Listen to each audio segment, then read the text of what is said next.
How do we preserve what is left of the Amazon rainforest? And how do we regenerate the forest? And most importantly, how do we partner, and I mean truly partner, with the indigenous peoples of the forest that have been stewarding and facilitating life for as long as we can remember?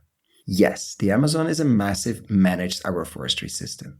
Our guests of today, after decades of working with NGOs deep in the Amazon and a career at corporate tech giants like Google, decided to start a superfood shake purely made from nutrient-dense ingredients, plural, so no monoland, but up to 14 ingredients directly from the forest, with the indigenous peoples partly owning the company. Why did they go for this model, and why do we need regen brands to get to the next level of awareness and consciousness around deforestation? And healthy Amazon is crucial for the whole world, but also for the weather in Sao Paulo. Look at the floods recently.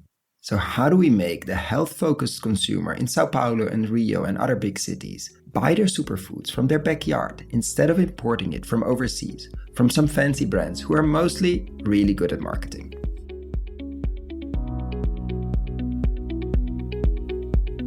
This is the Investing in Regenerative Agriculture and Food podcast, investing as if the planet mattered, where we talk to the pioneers in the regenerative food and agriculture space to learn more on how to put our money to work to regenerate soil, people, local communities, and ecosystems while making an appropriate and fair return. Why my focus on soil and regeneration? Because so many of the pressing issues we face today have their roots in how we treat our land and our sea, grow our food, what we eat, where and consume. And it's time that we as investors, big and small, and consumers start paying much more attention to the dirt/soil underneath our feet. To make it easy for fans to support our work, we launched our membership community, and so many of you have joined us as a member. Thank you. If our work created value for you, and if you have the means, and only if you have the means, consider joining us. Find out more on gumroad.com/investing-in-regen-ag. That is gumroad.com/investing-in-regen-ag. Or find the link below.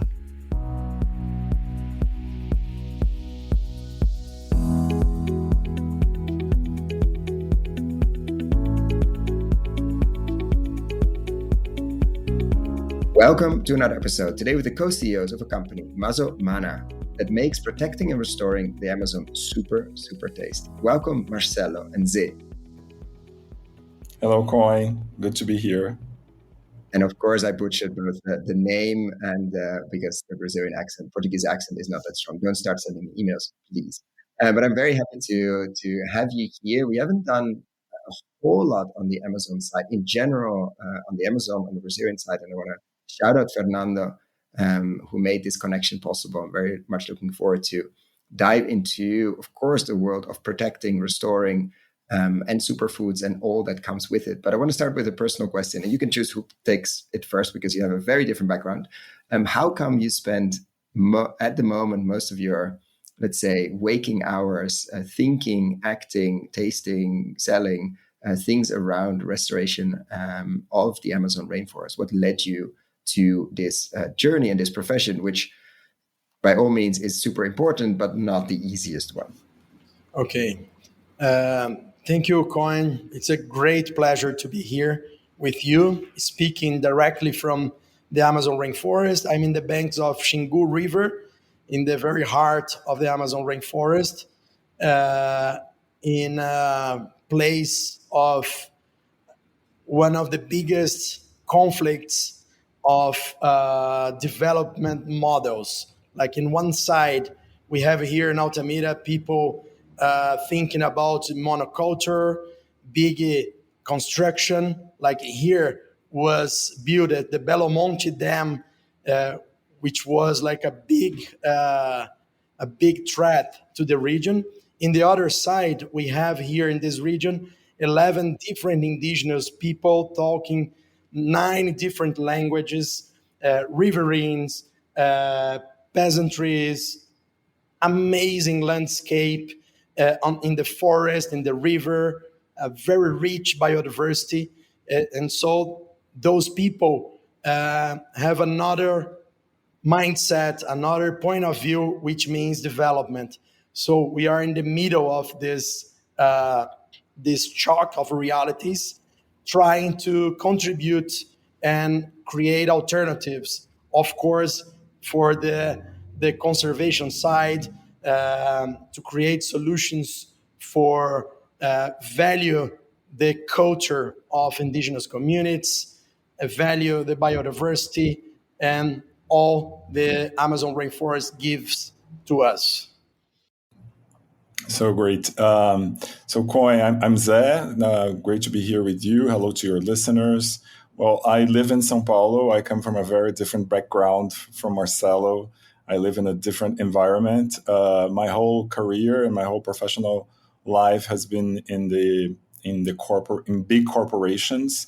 I've always worked with marketing and brand building. So I've always worked with stimulating consumption. And the past few years, with all the climate change and in Brazil, I think we've been feeling it very strongly. The lives in our big cities has become very, very difficult. And I've become more sensible to that. My past work experience was at Google for Latin America. And I also had the experience and the opportunity to work in a lot of projects with sustainability and positive impact. So that also kind of veered my career towards this field. And then Mazomana came in my way because of a former friend, a friend and former colleague from Google. He's still my friend. Let's be very clear here. Yeah. Yeah, he's still my friend, former colleague. So he's one of the early investors at Mazomana and introduced me to Marcelo. And so it was a great opportunity, and it's a great privilege to be working with such a important cause with huge impact, and of course with Marcelo that has an amazing history, background, and experience with this since his early ages. And I would love to double click more on that as well. But first, another question: like, how do you transition? Like, was there a specific moment in like you're in Google, probably working really hard, but it's being taken care of really well? Like, what triggered you to say, okay, I give that up, or another corporate career? Because it's not saying a golden cage, but it's similar to that. You can stay in there until your retirement. Like it's easy to keep going in the consumption, in the earning, in the being taken care of as well. And then I'm always curious when people say, okay, now enough with that. And I understand when people have like a big exit with a company or something and they don't have to, but in this case to take on a completely different career, of course, that's now I understand why the marketing and branding and etc. is so well done, but taking on that, it's quite a shift. Was there a trigger? Was there, I don't know, a specific forest fire or a specific like meeting or something you had that really triggered like, no, I need to do something else? No, I think it was a conjunction of things, right? So it was personal matters that were happening in my life. I think things were changing at Google, so also I was not very happy with the work I was doing. So I think it was a kind of a lot of things happened at the same time. So it wasn't like one big thing. So I guess I always wanted to do a change, but I think we always think of a big moment that is like an enlightenment, and then you take that step. For me, at least, it was kind of a lot of things that happened, and then it was. So I started studying ESG and sustainability. So I kind of got more involved with this ecosystem, with people that were working with us. And then this friend was investing in Mazo. So there was a conjunction of things that kind of led to this. And was it difficult to take the jump? Like a friend investing and you think, oh, it's an interesting, cool company. You might become a customer, you start buying, maybe you start suggesting, maybe invest something as well. But getting a co-CEO is a jump. Yeah, no. Actually, I think I didn't mention, but I was already taking a sabbatical, so I wasn't at Google anymore. So it was like step by step. So I took a sabbatical. I was just studying and thinking of what I wanted to do next. And then when Mazomana appeared, it was the kind of like the perfect match for that moment for what I was thinking and reflecting about. So again, it was kind of a lot of things that led me to that decision. Yeah, which is an interesting observation or something. When people ask me what gives you hope in this space, is that people with outside experience elsewhere, let's say, are starting to get really interested in food and agriculture, land use, and all the issues and opportunities around it. And start deploying their skills there and starting bringing in there, not just, oh, it's nice if I invest or it's nice if I buy because I can. It's not, no, what do I do in my day-to-day work? Which is probably the biggest lever most of us have, unless you have a massive investment fund. Like the biggest lever is our time and our brains, our time. So it's fascinating that starts to happen. I think the last few years more and more, and still we see more and more people wanting to get involved or wanting to get into this regeneration sector. But let's switch to Marcelo. And because you have a very different story, 20 plus 25 years deep in the Amazon, you've seen the quote unquote air quote development and the clashes. What triggered you, first of all, to go into the Amazon? Because I don't think you were born there. And then what triggered you to set up a company instead of continuing, which you could have probably have done your NGO work for a long, long time, because there's so much to do on that side as well.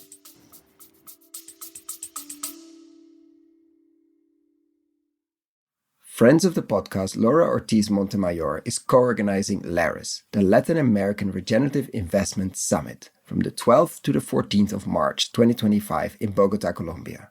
Pioneering event focused on regenerative investments in Latin America. Investors, financial institutions, entrepreneurs, farmers, business leaders, NGOs, academic experts, governments, and policymakers will meet. Find out more on regenerativo.org/LARIS or find the link below.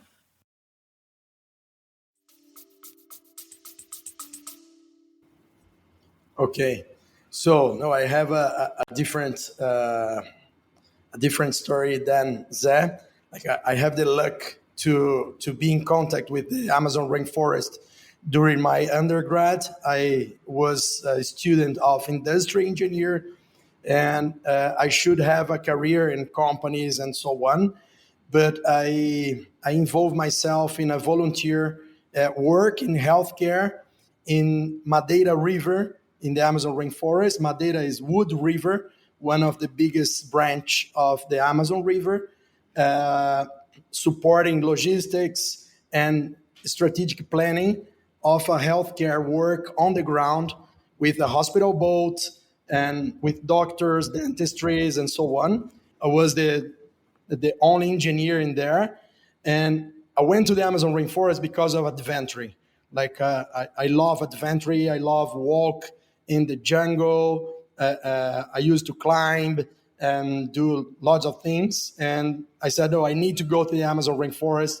Was like a desire, a dream for me. And I had this opportunity. And I was to the Amazon rainforest to walk in the jungle, in the river, to have adventure.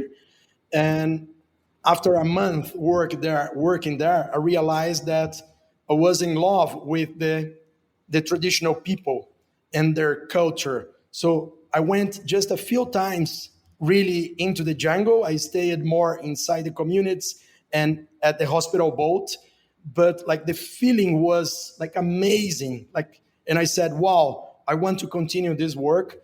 And every vacation, I went to the Amazon rainforest in this project called NAPRA. And after my graduation, I worked a few years in São Paulo in investments and so on. But every you must have loved that. Vacation or holidays, I went to the Amazon rainforest. So after 3 years in São Paulo, I said, no, I need to work and put all my energy to the Amazon rainforest conservation, especially to empower and to support the traditional communities in the Amazon rainforest. And then began like a long journey. And I founded an NGO, then I founded a first company with Brazil Nuts. We failed with this company. We falimos, bankrupt. Yeah. In the first year, we lost all the money, was crazy. Which means you're a second-time founder. More than second-time founder. And then I went to Europe to study how the market works for fair trade, organic, and so on, trying to find a way to have more value for for Amazon rainforest products. That was one of the strongest demands from the communities. And when I came back, I founded another company, a consulted company, to support communities to do a strategic plan in their territories. Like it was a time in the first mandate of Lula, president, and Marina Silva as environmental minister. And there was a lot of conservation units and indigenous territories set in Brazil in that time, around 2006. And this company went well. We had a good team traveling a lot around the Amazon rainforest. And I had no family, no house, no children. So I stayed like most of the part of the year inside the communities in meetings, doing surveys and doing this work of planning. So my involvement in the Amazon rainforest was growing, and I was invited by one of the biggest NGOs in Brazil called Instituto Socioambiental, or Social and Environmental Institute, to set the office here in Altamira. This was almost 18 years ago, and I accepted this challenge. I had another partner in the company. He got the consultants and continued that. And I went to ISA, and we set it a big journey, like more than 15 years working with indigenous people and riverines here in the Xingu River, in this area of a lot of conflicts. And the challenge went from like fight against Belo Monte Dam, support them to organize healthcare and get the public policies of healthcare, education, support them to fight against land grabbers, invaders in their territories, illegal loggers, and so on, and also to support them to organize forest economy network to better trade their products and so on. So we had a good team here on the ground, and with a lot of work and challenges and so on. And we create a big journey along 15 years. I can talk more. There are many very funny and episodes. And we set it. One of the works was to set what we call Middle Land Network. So I came to Instituto Socioambiental, the Social and Environmental Institute here in Altamira. Lots of challenges, many different fronts of work, and one of them was to support the local communities to organize a network to better trade their products to the market. And this is one very interesting thing. When you go to the forest and listen from traditional communities, what they ask as help, like they ask opportunities to sell their products, not only one product, because they deal with lots of different ingredients for themselves and part of the ingredients to sell.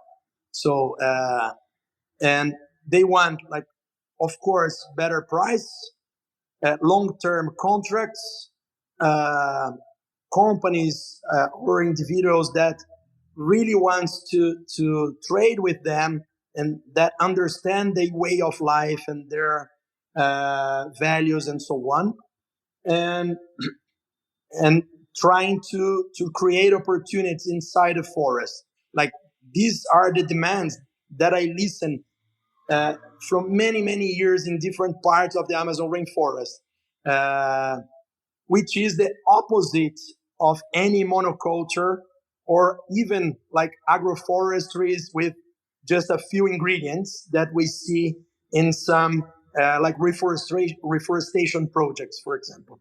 So what is amazing from those traditional communities is that they really deal with the diversity, like the biodiversity, which is not only the And the complexity on that it's land. not only the forest or ingredients, but it's a relationship that is cultural as well. Like Amazon rainforest is a cultural forest or an anthropogenic forest that is a combination of like it's not the man and the forest, like the man, the animal, the forest, the river, they are together in the same challenges and they are transforming themselves. Yeah, which is a super strong narrative in, and then we double click on it, but the fact that a lot of this forest is not like, it's not man-made, but definitely man-influenced and facilitated, maybe is the better word here, but it's not like a pristine, like we sometimes have this, what do you do to protect or conserve a rainforest or a forest in general? Oh, let's put a big fence around. Of course, I'm generalizing here. And then it's okay. No, these have been managed for millennia, probably way longer, and in an extreme richness. But if you remove the manager or the steward, the land steward, that would probably suffer. The forest would suffer a lot. And so it's the question, how do you manage and facilitate in a way that regenerates while you're harvesting, which goes against all the logic we have of a zero-sum game. And if there's abundance and all those things, I think the one place you can see abundance probably the best is in the jungle or in the forest, a healthily managed forest. But seeing that will or the wishes from the indigenous peoples that are managing and have been managing for as long as we can remember, probably longer, then like, did you find an outlet for that, or did you find ways to work with them or help them through your NGO work?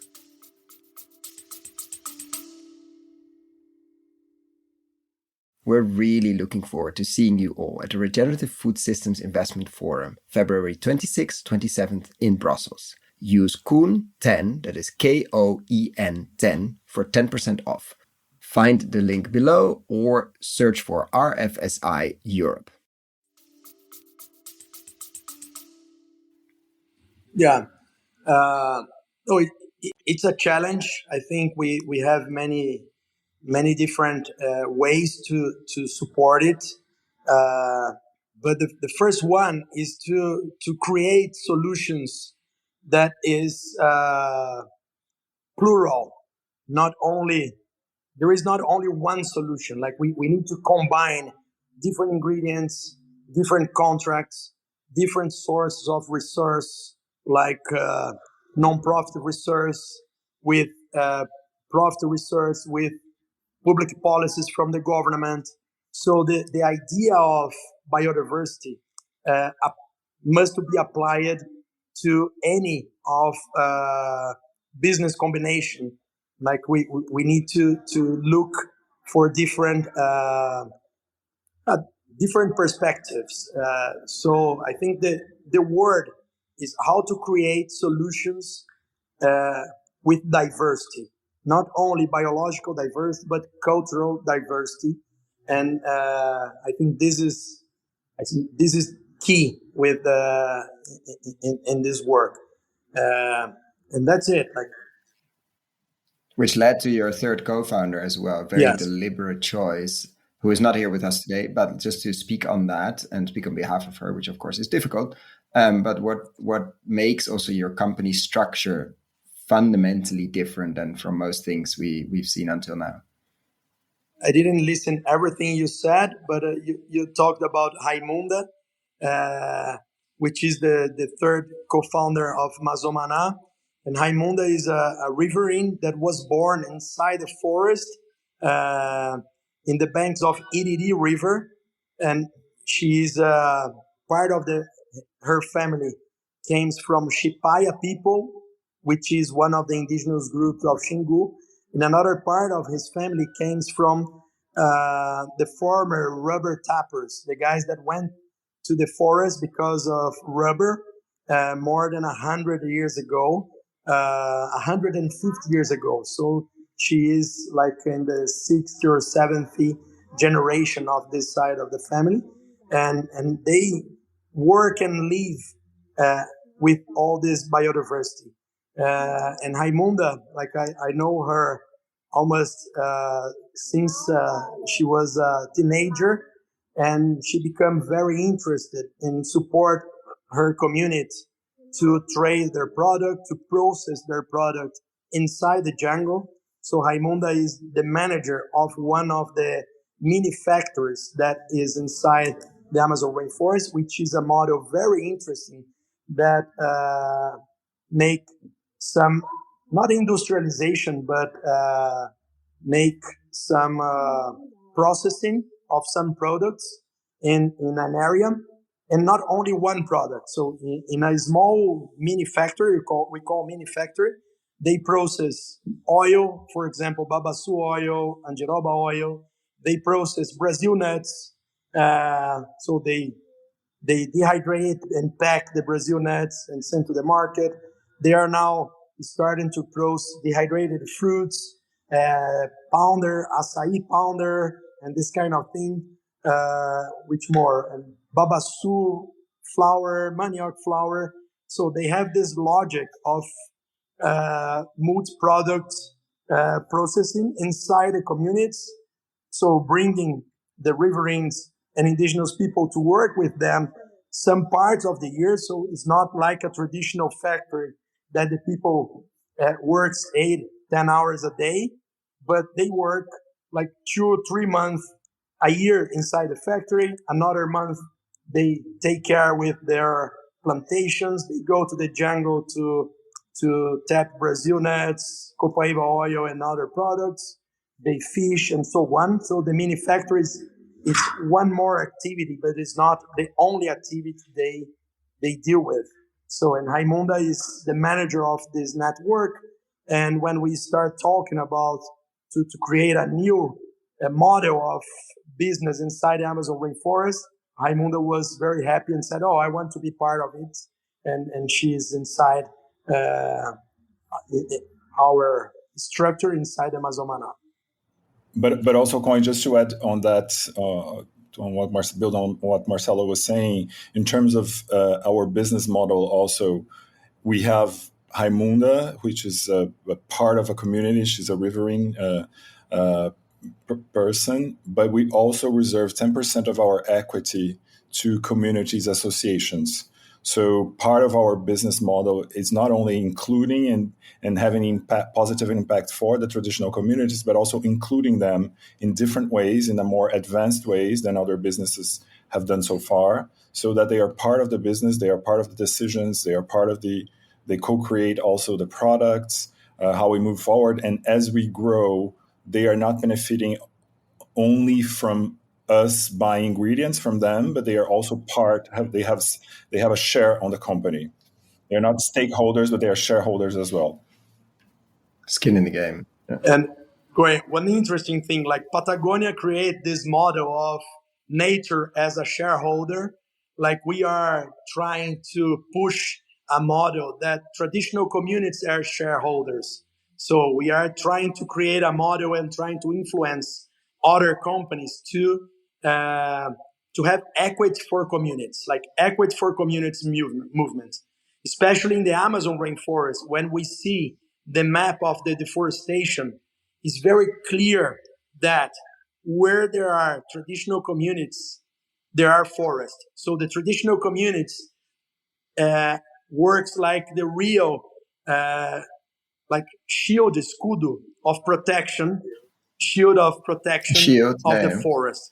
So like when we see the maps where there are the traditional communities, where there are the deforestation, they are the real ones playing a role to protect the Amazon rainforest, to even create biodiversity in the places they are living. So this is very important. In the Amazon rainforest, make more sense this concept of communities as shareholders than nature as shareholders, because the communities are nature. The communities are inside, are the same thing. Yeah. And it's easier to make it happen. Yeah, because put nature on your equity balance on your cap table might be tricky, and it's interesting to think of the steward ownership movement, which is partly what Patagonia did, what many companies in Europe and other places are doing. And in this case, it's like the ultimate stewards are the stewards of the land, and they are part of the a significant part of the company.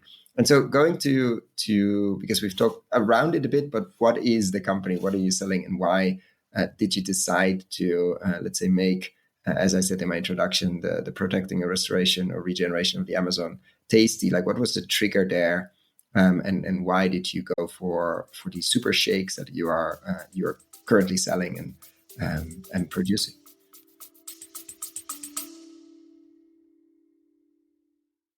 Are you interested in learning more about our Generation Re Investment Syndicate, where our aim is to make investments into regenerative food and agriculture companies more accessible for everyday investors, with the minimum ticket being 1,000. We've invested in companies across the regen ecosystem, like Wild Farmed, Mad Capital, Rumi, No Fence, Juntos, Collie, Antler Bio, New Foundation Farms, and many more. Find out more on gen-re.land, that is gen-re.land, or in the links below. So I think our first question here is, like, when I was in ISA and talking to many other colleagues in associations or cooperatives and trying to make happen this forest economy, what do we see is the cooperatives and associations, they goes until a certain level, and there are some lacks to make them grow. And mainly, these organizations, they're only trade products. They have very difficult to create value over branding, over other services, and so on. And I realized that we needed to bring some guys from the market really inside the problems we were facing, to create a new generation of business inside Amazon rainforest. So the question we did in the beginning, together with Iran, was one of the co-founders in the beginning, was, what is the best company for Amazon rainforest conservation and the communities? And we set some principles, like the company must deal with diverse products. We need to deal with dried products, because the logistics is very complex for natural fruits or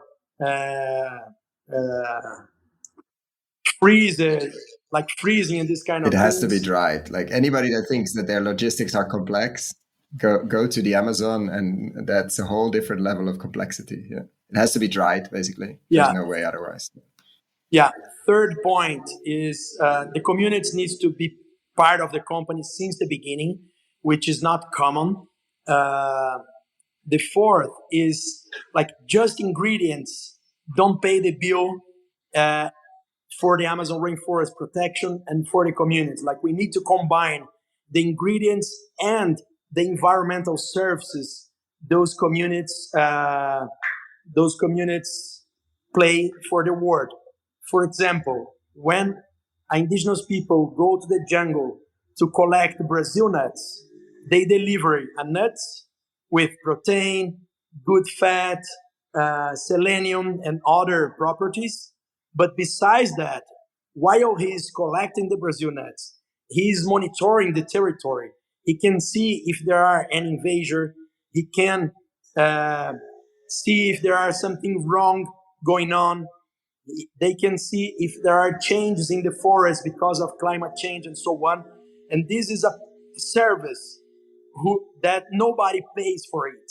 So we are trying to set some environmental services payments together with the ingredients and production. So this is the challenge. We are trying to combine, for example, opportunities from carbon markets or biodiversity credits with the value chain of Brazil nut, babaçu oil, coparu oil, and many, many, many other ingredients the communities use. So this was the principles, and we started to search what kind of market and products we should start with. And we start studying the market of supplements, and we saw, wow, here there is an opportunity. And I remember in that time to know Cachava is it's a American brand with a lot of ingredients, very high value, man. So like we saw, this is a very good opportunity to start and set a business, and this was our first point to begin Mazomana.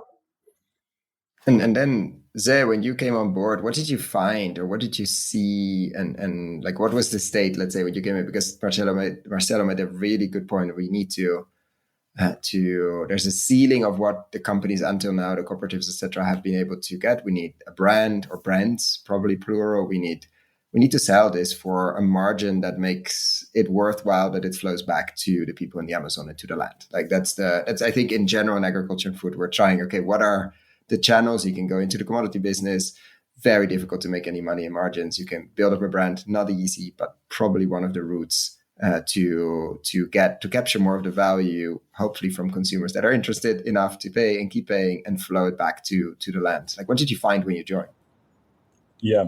Just to build on what Marcelo said before answering your question. Also, we do have the consumer brand with the super shakes, but we also work to help the territories with all their potentials, right? So we also sell raw ingredients for B2B for other companies, and we have a layer of social environmental services, bringing other payments for the communities in terms of their services for conserving the biodiversity. So we can talk about that later, but it's a hybrid business model. But we think that the brand, what it goes to consumers, it's a huge important part of the equation, because we see the product also as a vehicle as a mean to raise awareness of the importance of the forests, of the communities, and the context in Brazil is very different from Europe and US, but mostly Europe. So the Amazon, it's kind of like another country. So most of the population with a higher income level in Brazil live around the coast and mostly to the south. So the Amazon, the climate change is not something that is really present, and even nature is not something that is really present in their lives. And the value that they attribute to the forest and to the work that communities make to conserve our climate, it's not something that is part of what people say, right? So, and also when you see the superfoods and ingredients in the Amazon, we see that foreigners in the US and Europe give more value to them than in Brazil. So we are also facing this brand and the products. Now we have one super shake, we have other products coming. So it's also a way of creating value, not only value in terms of money, but actual value in a broader sense to what is produced in the Amazon and to the services of its community. So it's funny, it's also just a small anecdote. So we mostly do our communications through social media and through Instagram. And we get a lot of comments from people saying that our product is too expensive for something that it's found over there in the Amazon. So they see it something very cheap. Right. And yet they pay, I don't know what, for something that comes from over there, Europe, US, branded, Starbucks, not to mention them, but something like that. That's really interesting and challenge, but also very interesting. It's a challenge. It's a challenge, but also we see part of the work that we do in marketing, communication, and branding as advocating and educating consumers. It should cost more because it comes from over there. Exactly. But it's funny because people think it should be cheap. Because it comes from traditional communities, because it comes from the Amazon, and they think that we are overpricing it and exploring something that is cheap. So it takes a lot of effort to explain, educate people around that. But we think that this is the way of this is part because you're mostly focusing on the Brazilian market. Yeah. exactly for that reason too, because unless Brazilian markets are going to, because it's a massive country, very divided, as you mentioned Exactly, before, exactly. unless like you're going to care about this in your backyard, like it's not going to move, let's Exactly, say. Yeah. exactly. So of course we know, and we thought of the product as something that it's exportable. I mean, we see a huge potential for it in the US and Europe, but we just launched it, so we need to make it happen here in Brazil first to fine tune the operation and the product development. But here is a different challenge. So it's something that, and we need to, and this is something that we need to move the needle right here in Brazil, because people need to value that, people need to understand, and it's not for the sake, it's not only for the sake of it, it's not only for the climate emergency, although it could be only for that, it would still be very valuable. But when you look into the product, into the ingredients that the Amazon produces, there's a lot of, it's rich in nutrients, it's great for your health. I mean, our product, it's highly nutritionally dense, so it's a quality product that it's good for your health. So only in the rational mode, it should be already something that you would pay more for it, right? So, and plus you're buying it, you're creating value for the Amazon and for the communities. So this is something we've been dealing with. So we have a lot of rational attributes and talking points to convince people to buy it, and we also have this broader package in terms of socially and environmentally focused minded. Yeah. No, and one thing which is good to just adding what in what Zé said. For example, the people who is searching for a better health or a more nature way of life, most of them consume, for example, soy protein or beans protein or rice protein that comes many times from monocultures or from areas that were degraded. And of course, it's cheaper when you have all the products in the same area and in areas that you are generating externalities to the environment that nobody pays for. This is what led us to this climate crisis. Like we are producing many goods that generate a lot of externalities, like greenhouse gases and like problems to the soil and so on, and nobody pays for that. And in the other side, in the forest, we are creating products with a very good proteins, for example, from Brazil nuts flour, which came from a dense forest with a lot of biodiversity.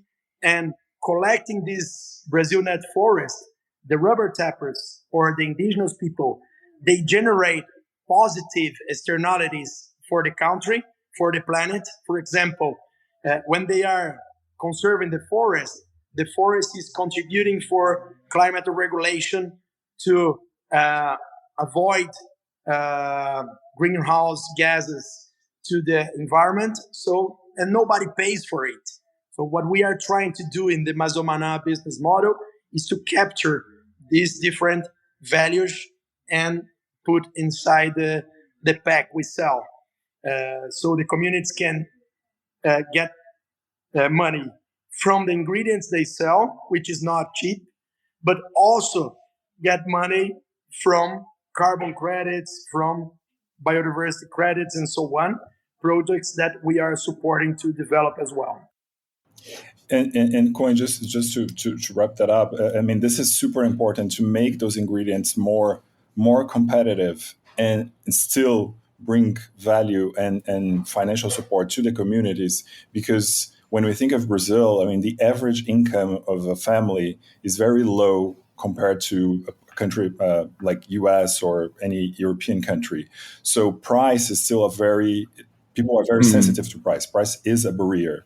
So if we want people to actually experience and have those products and value those products, we need to find a way where the prices are lower, but still we are giving it back to the communities in a very fair way and in a way that is very relevant and significant to actually move the needle and change their context and reality. So that's why the combination of ingredients, selling ingredients plus social environmental services is really important, because that will kind of subsidize part of the cost of producing those ingredients. And like you said, we have to explain that we are not getting rich out of this and cruising on a yacht somewhere in the Mediterranean. Like, how far did you take, like, because we've seen companies like Omi, a French company, to really on their website, on a product basis, basically break it down. This is how much we pay the farmer. This is how much we pay the processor. This is how much goes to VAT and transport, etc. And in their case, the transparency is one of the selling points. Like, have you played with that idea? Have you, I mean, it's very young business. I'm not want to call you out on it, but like, it seems like it's important to communicate, look, this is what it costs at the moment. And like, there's nobody getting rich out of this. And like, what have you, how do you explain that is my question, I think. How do you try to explain them to now when you get those comments on Instagram, like, you're too expensive because it just comes from the Amazon, like, just between brackets. So we've been this is on our roadmap on how to make it more transparent. Now we are focusing on two strategies, like in terms of communications, like explaining like the benefits, the functionality of the ingredients, and the combination of those ingredients is even more powerful in terms of what it does to your health. So we are actually convincing by reason, right? So by rational. And is that group there? Like, is that group responding in Brazil as well? Like the super foodies that honestly, they make sacrifices to be able to pay, like they pay quite significantly, like the superfood focused people for specific ingredients, magnesium pills, like very interesting things that you can also get from the forest. Like, are they responding to your product? They are. So we are finding a lot of great responses. Of course, we're talking about more of a premium and niche target to start. With higher income level. So yes. So in big cities, that we have a lot of people that are connected. That are the same way that you find in the US and Europe. The people that are worrying about health, longevity, well-being. So they are searching for those ingredients, for those functionalities, and then when they see that thing packed into something that is supernatural, with no chemicals, no additions, and also coming from the Amazon, they see the whole value of it. We've been working also with nutritional health professionals. So to become our ambassadors, they see more easily the value of the product in terms of the health, and then you also in terms of the health of the planet. You have a lot of nutrition and health professionals that are connected with nature, with the Amazon cause. So this is a niche, and this is a way of finding other people through them to reach those consumers, and also, and again, explaining kind of the process of making a product like that with ingredients from the communities. How much does it take? How far is it? What it's implied on those in that process. It's a step by step. Every day is like we try to do that. But for you as a marketing and communication, this must be so fun as well, because there's so many stories here and so many angles and so many, like, it's not like you have to exactly you look left and right and you have like content for a year basically. Exactly. So we're trying. We have like an editing process, because there's a lot of content, there's a lot of stories, the super rich stories that we want to bring more to life. So like Raimunda is a great storyteller. She has her community, but there's a lot of stories, and I think people are not aware of that, and when they see it, when they hear it, it resonates somehow. It is interesting. So and we think there is an audience that is craving for that, and it's interested in those kind of things more and more. Go ahead. Sorry. No, and then just quite recently, we have had some very tragic episodes in Brazil in terms of climate. So in the south, so I think people are becoming more aware. Yeah, you mentioned it before, like you're starting feeling it in the cities now as well, exactly. Which is very sad, but also maybe needed, or at least let's use it. Let's use it, exactly. Yeah, so now you see people connecting the dots. I think the press is also more aware and making more content and creating more content and reports about that, connecting the Amazon with what is happening in the south of Brazil. So in terms of rainfalls, sorted or droughts, so extreme weather connecting with the Amazon, and people are feeling in their day to day in the big cities, unfortunately. But if there is the positive side of it, is that they are becoming more sensitive and more aware of the climate change. So there is a space there where we can navigate and elevate our product and our cause. And Marcelo is thinking, welcome to the party, a bit late, but thank you that you finally realized that the Amazon is fundamental for the whole region, for the health, the climate, your weather, your floods, everything starts and ends in the Amazon.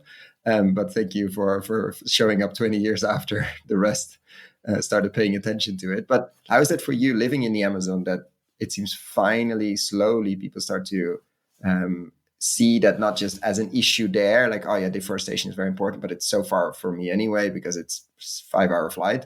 But actually, deforestation there directly affects floods in Sao Paulo. Like, do you see that? Like, is that like, how does it make you feel? Having said that, probably for the last 20 years. No, I think there is increasing interest in the Amazon rainforest. And the government is in the last most 20 years investing more and more. Besides of the period of the last government in Brazil, which was very bad for environment, not only in the Amazon rainforest but in all the country. But we had like very good achievements in the side of public policies, recognition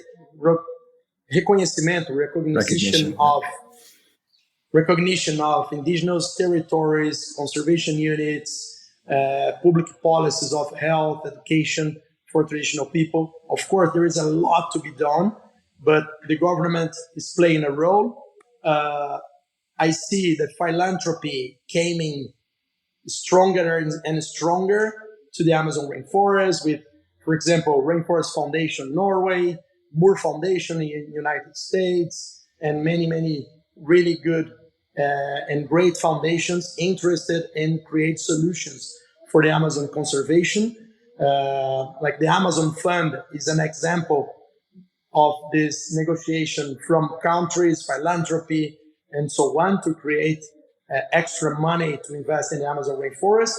But in the last few years, I feel a movement of impact investments came into the Amazon rainforest, people interested in creating new business and so on. And I think this was the missing point to how to really connect the Amazon rainforest in a good way to the market. Like really giving the value for the traditional communities, for the Amazon rainforest cities, creating opportunities for small properties to deal with biodiversity and not to the deforestation or cattle or so on. So I think we are in a turning point, and it's very difficult. I think there is a long way, but it's happening. And for the local communities, like how fundamental is the work? Of course, not how fundamental is the work you're doing, but buying the super shake you have now with I think 14 ingredients. Like, is that, of course, you're small, you just started, but is that moving the needle for communities? Like, how impactful is the fact that somebody is buying a lot of these ingredients, still not 100 ingredients, but 14 is more than one. Like, how important is that? And plus the processing for local communities, indigenous peoples too. Does it really move the needle in terms of their finance, in terms of their well-being? As we are like very small yet, like our financial impact is still very low. But I think the business model is something that people is realizing that, wow, we have an opportunity here. Like, let's try to bring other partners like this one.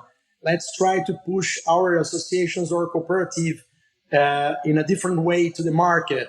So like these discussions about business model, how to combine like money from impact investments with money from philanthropy, find ways inside the government. I think this movement is we are creating more impact nowadays in this movement than the impact of the ingredients we buy nowadays. But in 4 or 5 years, when we expect to be big enough to create a big impact on ingredients as well, and also to create opportunities for very good carbon credit projects and payment for environmental services and so on. And what I feel like yesterday, we had a big conference in Brazil about climate and carbon. And when we talk to these people, everybody talks about carbon, how to create the projects, how to sell the carbon. Oh, the projects of conservation are bad evaluated because had many problems. But people are not talking about what to do with the money of the carbon, like how to apply in the communities in a good way. So, which is creating value in their ingredients, supporting healthcare, education, and so on. So the people of carbon market doesn't understand yet what is necessary and what moves the communities on the ground. In the other side, like 2 weeks ago, we were contributing to the national plan of bioeconomy. So everybody was talking about ingredients, about how to better trade the ingredients, the incentives, and so on, but just focusing ingredients, and which is part of the solution. So what we are trying to do is linking those two discussions. Like this is a key movement for create value to the forest and to the communities. Like how to make the money goes in a good way to the ground and not in a way that creates conflicts, in a way that creates more threats. For example, the money that went from Belo Monte Dam to the communities was in a bad way and created a lot of divisions and fights and like bad investments on the ground.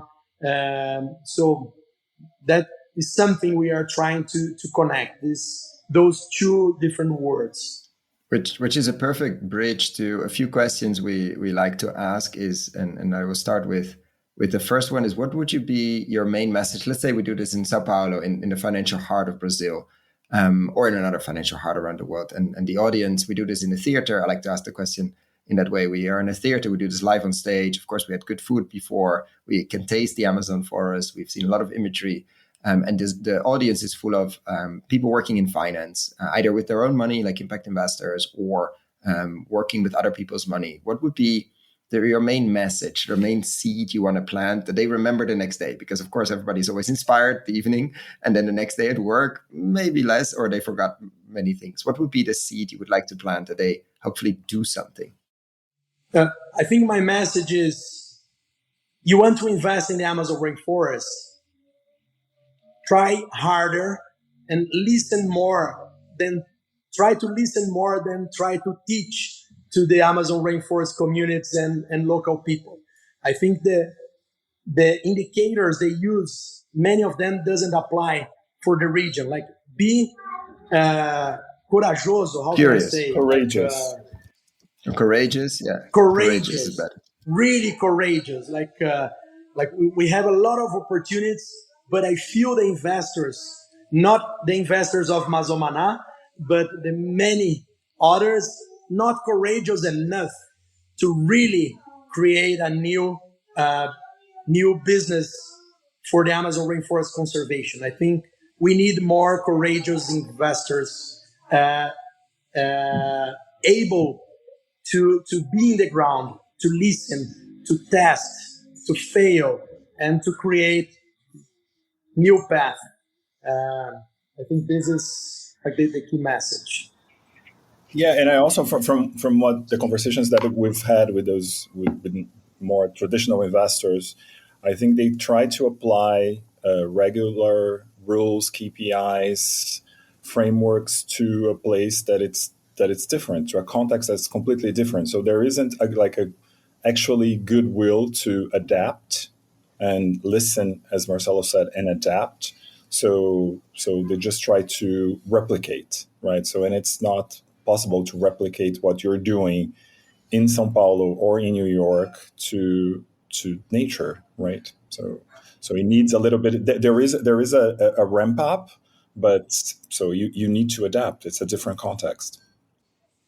And Koen, like I see many interests in reforestation here in the Amazon rainforest. There are different companies and investors putting money in the reforestation, and many of them talking in behalf of Amazon rainforest restoration and so on.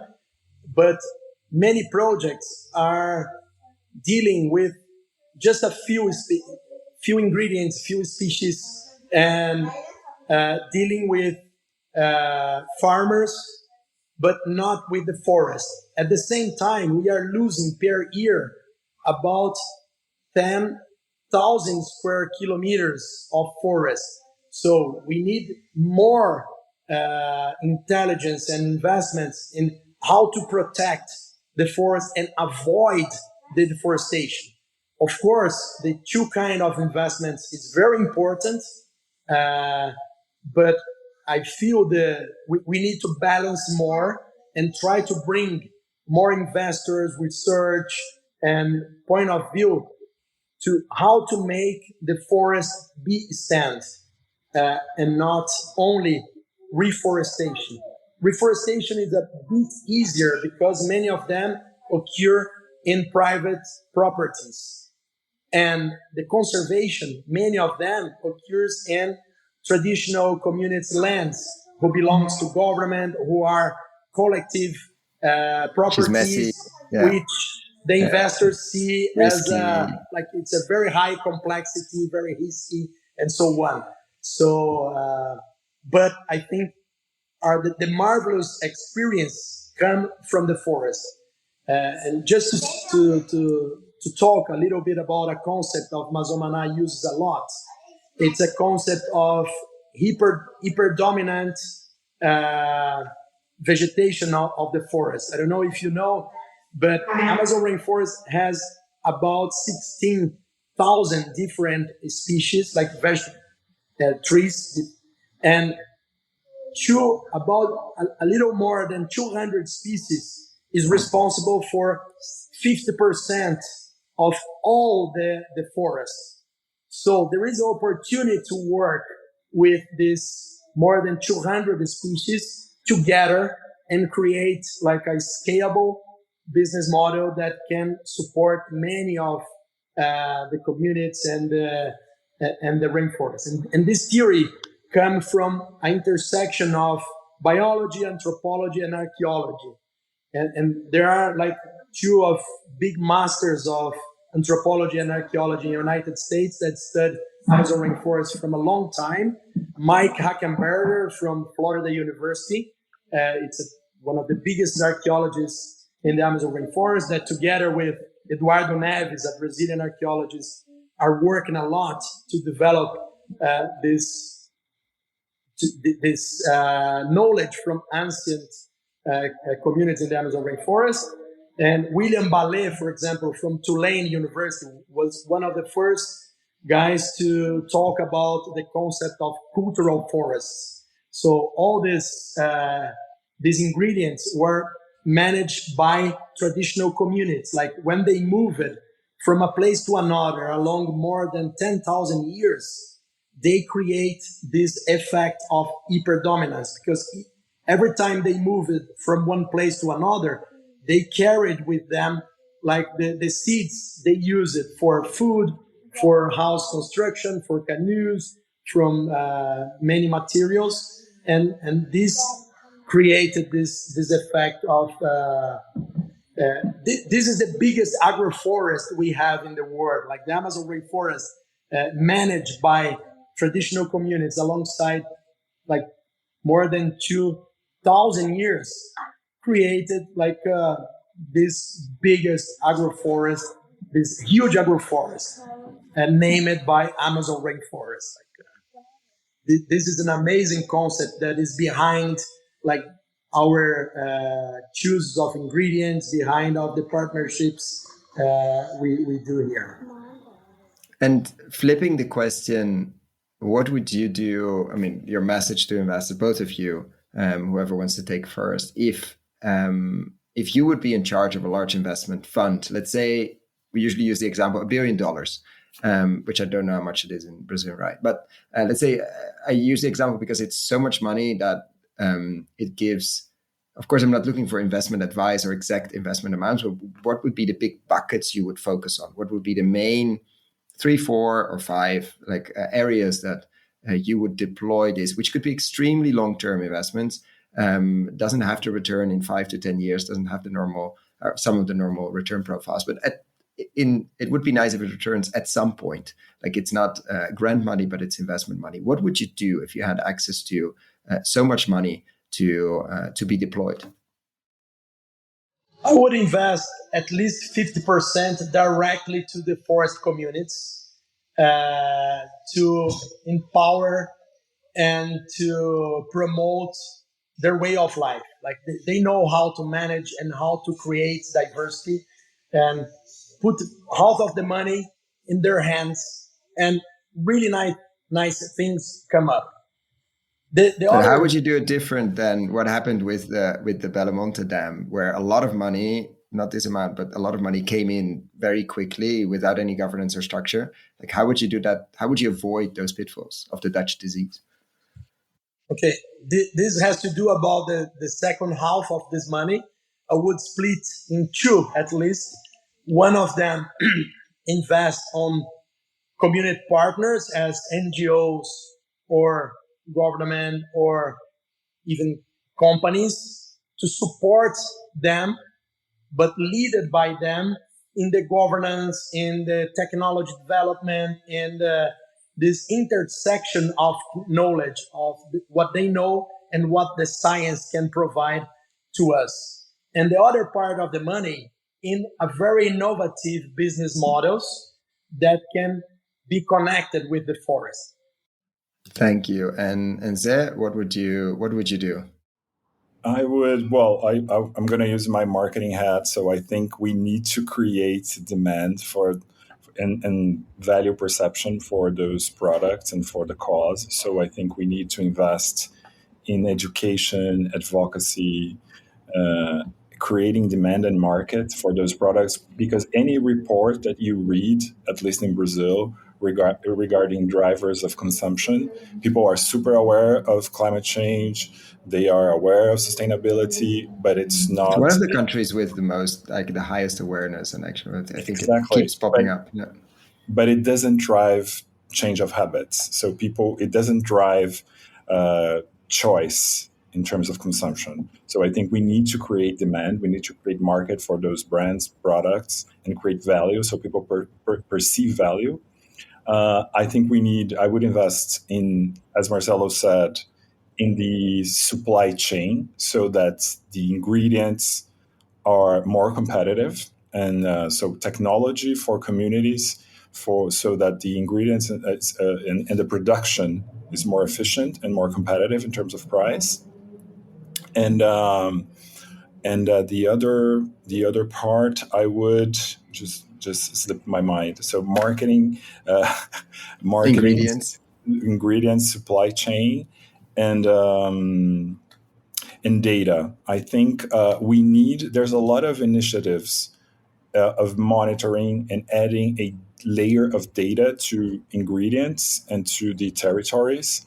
But still, we don't have a large scale project or company or initiative that actually adds data to everything that comes from the territory. And I think the data adds value, adds stories, and it's super important in terms of monitoring the deforestation, but also adding like real certified trackability of ingredients. To the ingredients, yeah. Yes. Yeah.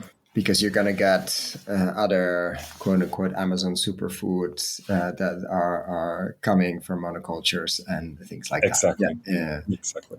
And as a final question, what would you do? So unfortunately, you're no longer in charge of $1 billion, but you are given the magic power or the power to change one thing overnight and only one thing. So if you had a magic wand to change one thing overnight, what would that be?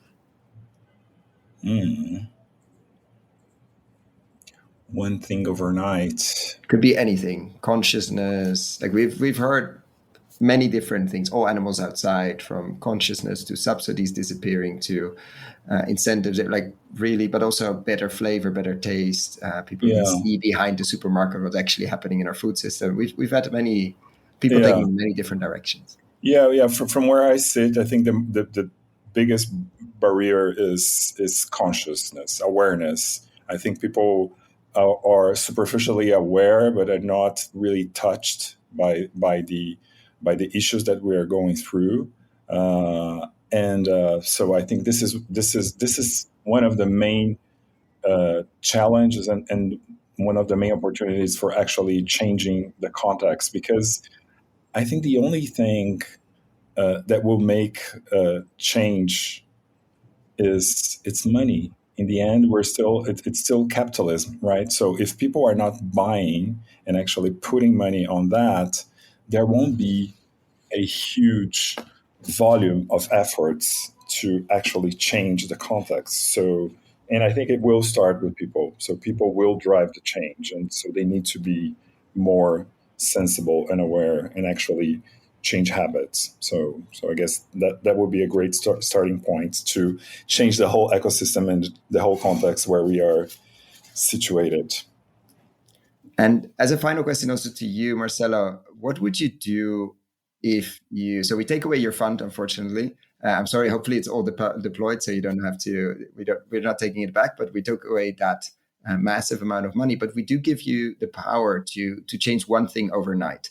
And so what would you do if you had the power to change one thing overnight? Could be anything from consciousness to subsidies to super pragmatic, super, I mean, we've heard them. I'm not saying we've heard them all, but we've heard a whole spectrum of answers there. But if you had the chance to change one thing, what would it be? One thing, I think, stop completely the deforestation in the Amazon rainforest. Like, I think it could change many things. Now, I'm interested to unpack that a bit more. What would it let's say tomorrow morning that happens? What is the biggest thing that would change, apart from, of course, trees stop falling? But what's the bigger trigger effects or something that happens after that would be the case? No, I think the climate balance will start to be restored, because actually in Brazil, like when almost all other countries, the problem for the major contribution for climate crisis is related to oil, to emissions over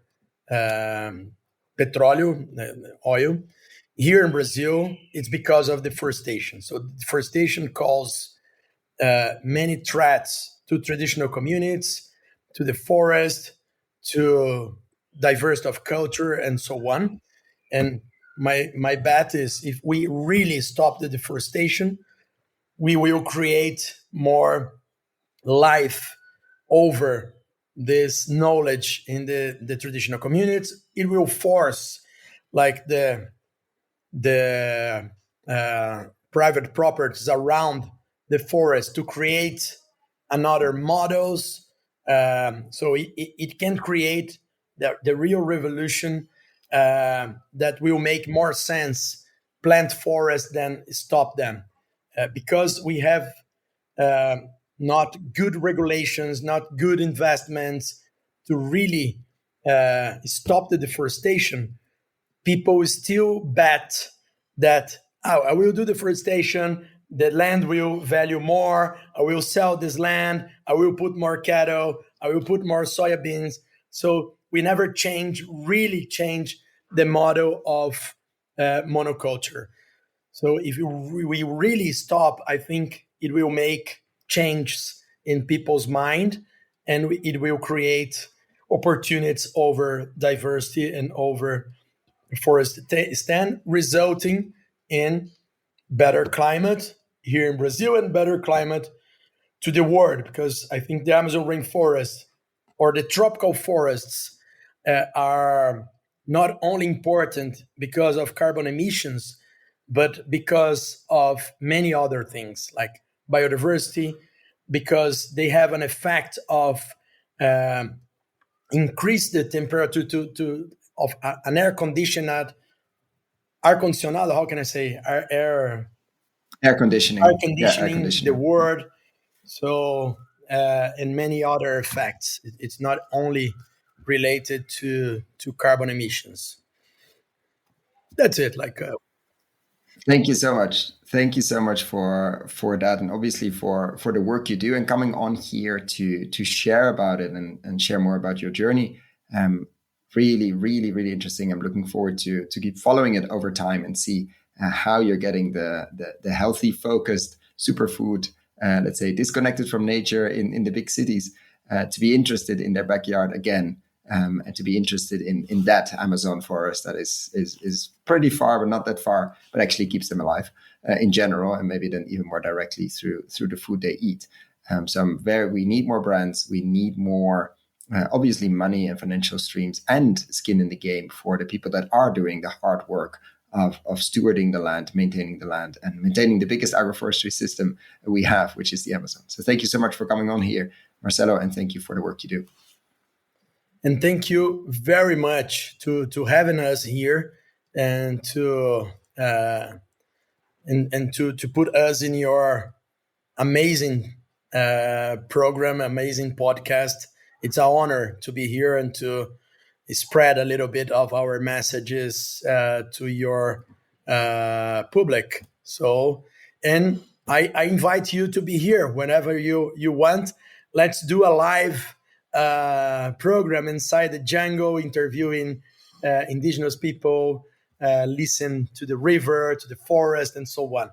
So I think a podcast is the ideal medium for that. Walking the land, walk and talk is probably the best way to experience. And the sound, I can only imagine the soundscape that comes from that. In terms of we've done some interviews on farms, obviously, and walk the land, walk and talk with farmers walking the land with a regenerative farmer, and we've had people comment on the bird sounds, etc. But I can only imagine the sheer sound levels in a healthy jungle. That will be a whole different level of this podcast. It will happen, people, at some point. I can't promise this year or next year, but definitely on our list to make that happen. So thank you so much for the invite.